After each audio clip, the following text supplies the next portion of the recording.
तो भाई आज हम आपको बताएंगे कि किसी व्यक्ति को सीपीआर कब दिया जाता है और कैसे दिया जाता है। देखो सीपीआर होता क्या है, सबसे पहले मैं बताता हूँ सीपीआर का मतलब क्या होता है। सीपीआर का मतलब होता है कार्डियो पल्मोनरी रिससिटेशन। हमारा जो हार्ट होता है उसको जीवित करना। और सीपीआर दिया कब जाता है, आजकल जैसे आपने देखा होगा कि जो हार्ट अटैक से डेथ होती है वो बहुत ज़्यादा बढ़ गई है। मतलब ये बहुत आम हो गया है कि हार्ट अटैक से डेथ होना। और एक आंकड़े के अनुसार एक साल में 7 लाख लोगों की डेथ हार्ट अटैक से होती है। और हार्ट अटैक वाले सिनेरियो में ऐसा होता है कि डॉक्टर भी आपको बचा नहीं सकता है, क्योंकि हार्ट अटैक होने पे उस व्यक्ति को 5 से 7 मिनट के अंदर बचाना पड़ता है।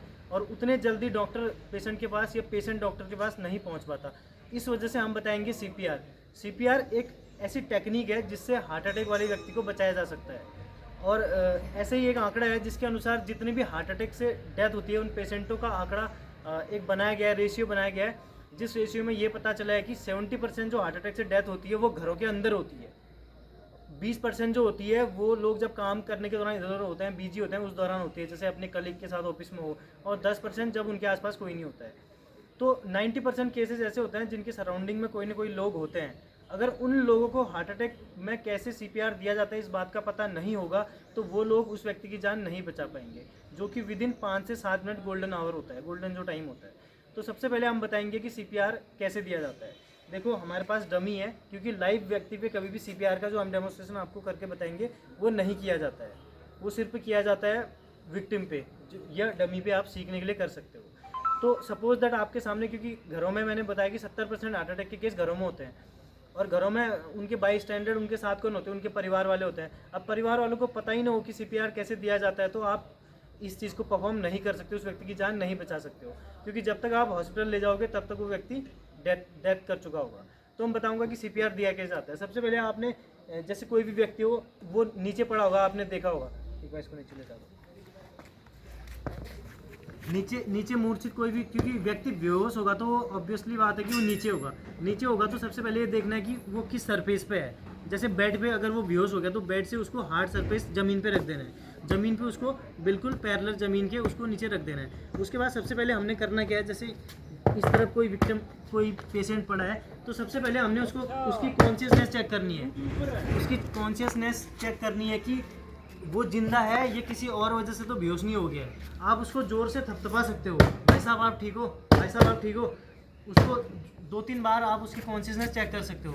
चेक करने के बाद आपको ये पता चलेगा कि वो कॉन्शियस है नहीं है। कॉन्शियस अगर वो कॉन्शियस होगा हो सकता है वो उठ जाए, अगर वो नहीं उठता है उसके बाद आपने क्या करना है, सबसे पहले उसकी कैरोटिड पल्स चेक करनी है। कैरोटिड पल्स जो होती है हमारे गले के दोनों साइड होती है, जो हमारा गले की नली हम जिसको बोलते हैं ट्रैकिया, उसके दोनों साइड हमारी होती है कैरोटिड पल्स। तो आप इस साइड से कैरोटिड पल्स चेक कर सकते हो उसकी।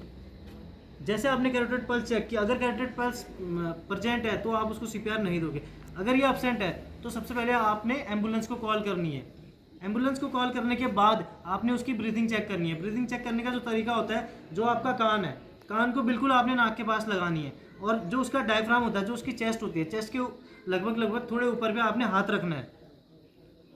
इससे क्या होगा, कान अगर आप उसके नाक पे टच करोगे तो उसकी सेंसेशन जो होती है आपको पता चलेगा कि उसकी सांसें चल रही नहीं चल रही है। और दूसरा जो हमारे फेफड़े अप एंड डाउन करते हैं, अगर आप हाथ एक लेवल पे लगाओगे तो उसकी छाती आपके हाथ के ऊपर नीचे आएगी, तो ये कंफर्म हो जाएगा कि इसकी सांस भी नहीं चल रही है।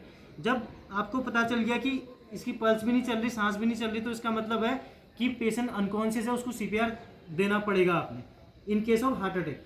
उसके बाद देखने वाली चीज़ ये होती है कि सीपीआर देना कहाँ पे है। जैसे आपको पता होता है कि जो हमारा हार्ट होता है, वो जो हमारा स्टर्नम, जो हमारी बीच की बोन होती है, सबसे मजबूत बोन होती है बीच में, तो उससे होते हुए लेफ्ट की तरफ हमारा हार्ट होता है, सेंटर से लेफ्ट की तरफ। तो सबसे पहले हम उसकी लोकेशन फाइंड आउट करेंगे।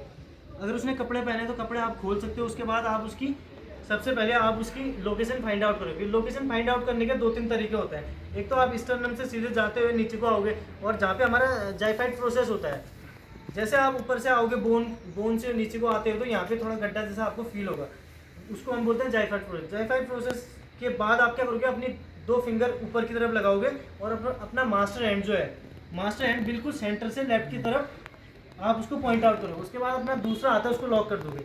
लॉक करने के बाद आप अपना बॉडी का पूरा वेट उसके ऊपर सवार कर दोगे, बॉडी वेट, और आपके जो घुटने होंगे बिल्कुल बॉडी के क्लोज, और बिल्कुल ही जब आप पॉइंट आउट कर दोगे, उसके बाद आपने क्या करना है, अपना पूरे वेट के साथ उसको प्रेस करना है। कंप्रेशन कैसे देना है, अगर आप 1 मिनट के रिदम में दोगे तो 1 मिनट में 100 या 120 पर मिनट के हिसाब से दोगे, अदरवाइज आप 30 का साइकिल इसमें दे सकते हो। 30 कंप्रेशन के बाद आपने 2 इसमें रेस्क्यू ब्रीथ देनी है। अगर आप अकेले हो तो आप स्वयं उसको रेस्क्यू ब्रीथ दोगे, अगर आपके साथ कोई है तो वो आपकी मदद करेगा। तो जैसे मैं इसमें कंप्रेशन दूंगा, एक बार आप उस चीज़ को देखें। 1 and 2 and 3 and 4 and 5 and 6 and 7 and 8 and 9 and 10, 11, 12, 13, 14, 15, 16, 17, 18, 19, 20, 21, 22, 23, 24, 25, 26, 27, 28, 29, 30, 1 होने के बाद ही आप जैसे अगर जो भी विक्टिम नीचे पड़ा है, आपने क्या करना है, माउथ टू माउथ उसको सांस नहीं देनी। क्या पता उसको कोई बीमारी हो, इन्फेक्शियस डिजीज हो और वो आप तक आ जाए। आप कोई भी ऐसा कपड़ा लोगे, कपड़ा उसके ऊपर लगा दोगे और उसकी नाक पिंची कर दोगे। नाक पिंच करने के बाद लंबी सांसें लोगे और जितनी सांस आपने ली आपने उसके अंदर उतनी सांस भर देनी है। और ये 2 बार ये चीज़ आपने करनी है। फिर सेम साइकिल दोबारा आपने सेम करना है 30 तक। 30 के बाद ये तब तक चलते रहेगा जब तक उसको वो कॉन्शियस ना हो जाए। और बीच में अगर 5 साइकिल देने के बाद आप क्या करोगे, दोबारा उसकी कैरेटेड पल्स है वो चेक करोगे।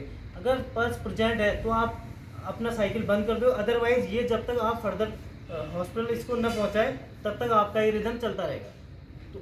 तो ये एडल्ट को देने का है। और ऐसे ही सेम हम उसको भी देते हैं चाइल्ड को, लेकिन चाइल्ड को देने का तरीका अलग होता है, क्योंकि मैक्सिमम केसेस में आपने देखा है कि एडल्ट होता है उन्हीं में हार्ट अटैक के केसेस होते हैं। तो इस वजह से हम एडल्ट को कैसे CPR देते हैं ये मैंने आपको बताया। धन्यवाद। Thank you.